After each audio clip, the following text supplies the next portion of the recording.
নয় যে অন্যান্য ধর্মাবলম্বী যারা আছে তাদের কি হবে।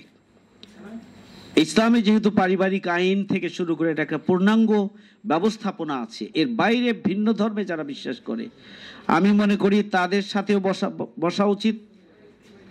নির্বাচন আমাদের নারী কমিশনের তারা বসবেন, তাদের বক্তব্য শুনবেন, তাদের ধর্মীয় চেতনাটায় এবং দৃষ্টিভঙ্গি থেকে পারিবারিক আইনে কি বলা হয়েছে তারা যদি সেটি গ্রহণ করতে চায় তাহলে সেই সুযোগ তাদেরকে দিতে হবে, আর যদি তারা সেটি গ্রহণ করতে না চায় তাহলে কি চায় সেটিও শুনতে হবে তাদের কাছ থেকে। ভিন্ন ধর্মাবলম্বী যারা রয়েছে, নৃগোষ্ঠী যারা রয়েছেন, এই সমস্ত সেক্টরের জন্য তাদের সাথে বসে তাদের চিন্তা, তাদের আলোচনা, তাদের ধর্মীয় দৃষ্টিভঙ্গি সবগুলোকে সামনে রেখে তাদের সেই সুযোগ রাখা যেতে পারে। কিন্তু একটা সমন্বিত এবং সামগ্রিকভাবে অধিকাংশ মানুষের চিন্তা চেতনা, আকীদা এবং ঈমান এবং দৃষ্টিভঙ্গি নৈতিকতার বাইরে একটা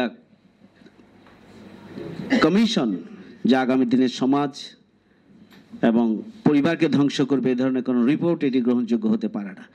আমার শেষ দিকে কথা এই হচ্ছে যে অবিলম্বে একটা নতুন কমিশন গঠন করা হোক, এটা ভেঙে দিয়ে এই রিপোর্টকে বাতিল করা হোক এবং সকল স্টেক হোল্ডারের সাথে আলোচনা করে তাদের প্রতিনিধিদের নিয়ে এটি নতুন রিপোর্ট প্রণয়ন করা হোক যা আগামী দিনে নারীর মর্যাদাকে সমুন্নত করবে, নারীদেরকে শিক্ষিত হওয়া এবং প্রতিযোগিতার ভিত্তিতে সম্মান এবং শ্রদ্ধা নিয়ে সমাজে, পরিবারে এবং রাষ্ট্রে মাথা উঁচু করে সামনের দিকে এগিয়ে যাওয়ার জন্য প্রেরণা পাবে, দিক নির্দেশনা পাবে, রাষ্ট্রীয় সুরক্ষা পাবে এবং সার্বিকভাবে তারা এগিয়ে যেতে পারবে। পুরুষ এবং নারীর মধ্যে পরস্পরের পরিপূরক এবং সহযোগী হিসাবে সভ্যতা, সংস্কৃতি এবং সমাজকে এগিয়ে নেওয়ার জন্য তারা ভূমিকা পালন করতে পারবে।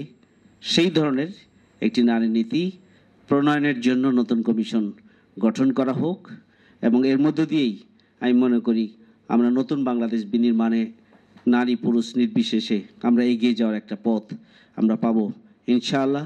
আর নচেত যে চক্রান্ত করা হয়েছে এই চক্রান্ত খুব কম সময়ের মধ্যে আমাদের সোসাইটিকে ধ্বংস করবে। সবাইকে ধন্যবাদ।